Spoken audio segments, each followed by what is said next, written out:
They were critical because South Africa was already heavily in debt and was not getting loans. This was the real financial sanctions had that impact. They couldn't roll over their loans easily, and they were running out of money because what had happened now was they were also trying to upgrade the African areas, the townships. But because very few whites had ever gone into the townships, they had no idea what the conditions were like. And there were newspaper reports in South Africa of the white conscripts who were going in, coming out, throwing up and so on, because they had never seen the conditions under which African people lived, you see. So this also, now they were trying to buy support. They had to make concessions. They had been spending a lot on white areas, but now they had to do something about trying to change that climate. Also, by now, they couldn't use the old arguments that it was only the black people who were going to be affected.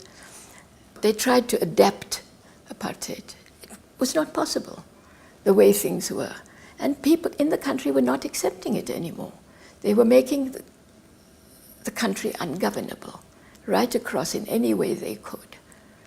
So this is what was the context and the result of a whole range of measures. Sanctions was one of them, but the whole question of loans, end loans to South Africa was a major international campaign. You know, it was, people tended to think of boycotts and things as not buying South African products. Yes, it was there, but that was not enough.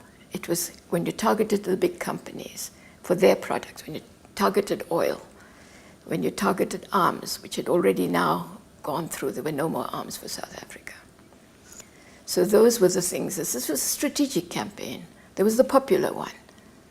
For example, when Barclays Bank in Britain was targeting students to open accounts, immediately the British anti-apartheid movement started targeting students to say, don't bank with Barclays.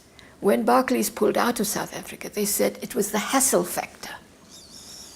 Apart from the student, the fact that by now, and this is something the Americans had started, people bought shares in companies and they went to annual general meetings, raised issues there. In Britain, there was now a law that you had to put in your annual reports any donations made to anyone, so that they were forced to declare any support they were giving. And this sort of thing built up. It wasn't done by the ANC as such. It was the broader anti-apartheid movement.